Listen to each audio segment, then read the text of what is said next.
এর ঘটনার পর সামনে এসেছে জয়ন্ত সিং এর নাম, আর সেই জয়ন্ত সিং ইতিমধ্যেই পুলিশি হেফাজতে রয়েছে। সেই জয়ন্তের আরো জুলুমবাজির ছবি। আরিয়াদহে ফের জমি জবরদখলের অভিযোগ। আরিয়াদহে ফের জমি জবরদখলের অভিযোগ জয়ন্ত সিং এর বিরুদ্ধে। আমাদের সঙ্গে রয়েছেন আমাদের প্রতিনিধি সুবীর। সুবীরের থেকে আরো বিস্তারিত জানতে চাইবো। সুবীর, কোন জমি জবরদখলের অভিযোগ এবার সামনে আসছে এই জয়ন্ত সিং এর বিরুদ্ধে? দেখো, গতকাল ওই অর্থাৎ কামারহাটি পৌরসভা প্রাক্তন কাউন্সিলর দেবাশিস মহাপাত্রর পর আবার বিস্ফোরক প্রাক্তন কাউন্সিলর অমিত দাস। এবং তোমাকে জানিয়ে রাখি, এই কামারহাটি পৌরসভার 10 নম্বর ওয়ার্ডের যিনি কাউন্সিলর ছিলেন, তিনি গত 1 বছর আগে প্রয়াত হয়েছেন।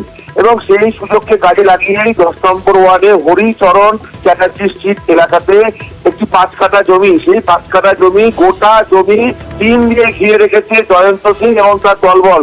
এমনটাই কিন্তু অভিযোগ করছেন প্রাক্তন কাউন্সিলর অমিত দাস। এবং আমাদের এখন খবর আছে, আমরা সেই অভিযোগের ভিত্তিতে ঘটনাস্থলে যাই। সে কিন্তু আমাদের ক্যামেরা ধরা পড়ে 5 কাঠা জমি, পুরো জঙ্গল, ভেতরটা কিন্তু টোটাল জমিটা কিন্তু টিন দিয়ে ঘিরে রাখা হয়েছে। এবং এই যে একের পর এক এলাকাতে জমি দখল থেকে শুরু করে এই যে তোলাবাজি, এই সমস্ত কিন্তু জয়ন্ত সিং এর বিরুদ্ধে মানুষ করছে এবং এখন মানুষ প্রকাশ্যে অভিযোগ করতে শুরু করেছে। এবং এই প্রাক্তন কাউন্সিলর বিস্ফোরক অভিযোগ করছে যে জয়ন্ত সিং এবং তার দলবল এসে দাঁড়িয়ে থেকে ভয় দেখিয়ে এই জমি টোটাল জমিটা কিন্তু টিন দিয়ে ঘিরে ফেলেছে। জমির মালিককে কেউ জানে না। এবং এই যে ঘটনা একের পর এক এলাকাতে যে জয়ন্ত সিং এর কীর্তি ফাঁস হচ্ছে, এই নিয়ে কিন্তু প্রশাসন যথেষ্ট উদ্বিগ্ন। সঙ্গে থাকো, ওই স্থানীয় এলাকার যিনি প্রাক্তন কাউন্সিলর, তিনি কি বলছেন এই গোটা বিষয় শোনাবো। খেলার মাঠ দীর্ঘদিনের আমি জানি, আহ্বান ক্রীড়া চক্র বলে ওই পাড়ার ছেলেরা খেলতো এবং ভালো সব ছেলে। হঠাৎ শুনলাম বাহিনী নিয়ে এসে এই জয়ন্ত সিং এর লোকেরা, শুনেছি এটা। তারপর একদিন দেখলাম টিন দিয়ে ঘিরে দিয়েছে, ওরা গেছলো। এই যে জমি জমা এরকম ভাবে টিন দিয়ে জোর জবরদখল করা হচ্ছে, এটা আপনি কিভাবে কি বলবেন? জবরদস্তি প্রশাসন বা এই কি বলবো, এক কথা কি জবরদখল করা আছে? হ্যাঁ, এখনো জবরদখল করা আছে টিন দিয়ে ঘিরে। এটা কারা করলো? এটা শুধু জয়ন্ত সিং ওই যে ওর লোকেরা ওই করিয়েছে দাঁড়িয়ে থেকে। সুবীরের কাছে আরো একবার যাব। সুবীর, একের পর এক জায়গা এইভাবে জবরদখলের ছবি আমরা দেখতে পাচ্ছি। সেই জায়গায় এখনো পর্যন্ত টিন দিয়ে ঘিরে রাখা হয়েছে জায়গাটা, সেটাও দেখা যাচ্ছে।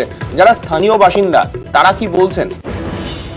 দেখো, এলাকাতে জয়ন্ত সিং এবং তার দলবলের এতটাই দাপট ছিল এবং সেই জায়গা থেকে সে এলাকার ত্রাস ছিল।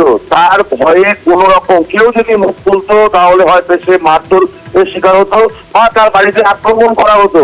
এবং এই ভয়ে এলাকার মানুষজন কিন্তু কোন রকম ভাবে মুখ খুলতে পারতো না। এবং এখনো পর্যন্ত সেই আতঙ্ক কিন্তু রয়ে গেছে। এই যে গোটা জমি টিন দিয়ে ঘেরা রয়েছে, এই জমির আশেপাশে যে সমস্ত বাড়িঘর রয়েছে, আমরা প্রত্যেক বাড়িতে আমরা গিয়েছিলাম এবং কথা বলার চেষ্টা করেছিলাম। এই আমাদের ক্যামেরা দেখে কিন্তু কেউ আড়ালে ভয়ে তারা কিন্তু ঘরের ভিতর ঢুকে গিয়েছে। কিন্তু এই প্রাক্তন কাউন্সিলর যিনি রয়েছেন, তিনি কিন্তু এই ঘটনায় সরব হয়েছেন। তিনি বলছেন যে জয়ন্ত সিং এবং তার দলবল দাঁড়িয়ে থেকে গোটা 5 কাঠা জমি টিন দিয়ে ঘিরে ফেলেছে। এবং তারপরে যদি কেউ কোনো রকম কোনো কথা বলতে যেত, সেই জায়গাটা কিন্তু এইভাবে ভয় ভীতি দেখিয়ে এরকম ভাবে মানুষকে কিন্তু চুপ করে রাখা হতো। এইভাবেই কিন্তু গোটা আরিয়াদহ এলাকা জুড়ে এইভাবেই কিন্তু তার ট্রাক চালিয়ে গিয়েছে জয়ন্ত সিং এবং তার দলবল। বেশ, ধন্যবাদ সুবীর। আর আরিয়াদহের ঘটনায় মমতা বন্দ্যোপাধ্যায়ের নিশানায় অর্জুন সিং, তিনি কি বলেছিলেন শোনাবো। সেই সময়টা অর্জুন সিং ওখানকার এমপি ছিলেন এবং যারা করেছিল তারা কিন্তু অ্যারেস্ট হয়ে এখনো জেলে আছে। বাজেট অধিবেশনের আগে কৌশল বৈঠক, আজকে কৌশল বৈঠক রয়েছে। আজ মুম্বাইতে ইন্ডিয়ার শরিকদের সঙ্গে বৈঠক মমতার। উদ্ধব, শরদ, অখিলেশের সঙ্গে বৈঠক মমতা বন্দ্যোপাধ্যায়ের। আগামী 22শে জুলাই থেকে শুরু বাজেট অধিবেশন। সংসদে মোদী সরকারকে কোণঠাসা করতে কৌশলী ইন্ডিয়া, কি কি কৌশল সেখান থেকে উঠে আসতে পারে, বিস্তারিত জানবো। আমাদের প্রতিনিধি আবির রয়েছেন আমাদের সঙ্গে। আবির, দেখো, ইন্ডিয়ার মধ্যে সামিল থাকা আঞ্চলিক দলের যারা নেতৃত্বরা রয়েছেন, তার মধ্যে উদ্ধব, শরদ পাওয়ার গোষ্ঠী বা অখিলেশের মতো নেতারা বরাবরই স্বাচ্ছন্দ্য বোধ করেন মমতা বন্দ্যোপাধ্যায়ের সঙ্গে আলোচনার ক্ষেত্রে, এবং এর আগে বিভিন্ন সময় দেখতে পাওয়া গিয়েছে যে তারা বারবার ধরে কথাও বলেছেন মমতা বন্দ্যোপাধ্যায়ের সঙ্গে বিভিন্ন সময় বিভিন্ন ইস্যুতে। আজকে বিকেল 4টে নাগাদ প্রথম বৈঠক হওয়ার কথা হচ্ছে উদ্ধবের সাথে, তারপরে বিকেল 5টায় বৈঠক হওয়ার কথা শরদ পাওয়ারের সাথে, এবং অখিলেশের সাথেও অতি বৈঠক হওয়ার কথা রয়েছে। বৈঠকের ক্ষেত্রে অবশ্যই যেটা গুরুত্ব পেতে চলেছে সের মধ্যে অবশ্যই প্রথম যেটি থাকবে সেটি হচ্ছে যে আগামী 22 তারিখ থেকে যে বাজেট অধিবেশন শুরু হতে চলেছে, সেই বাজেট অধিবেশনের ক্ষেত্রে কেন্দ্রের করা সমালোচনা বা বিজেপির ভূমিকা সমালোচনা করে শরিকদের কি কৌশল হবে, তারা কিভাবে এগোবে সেই বিষয়টি দেখা।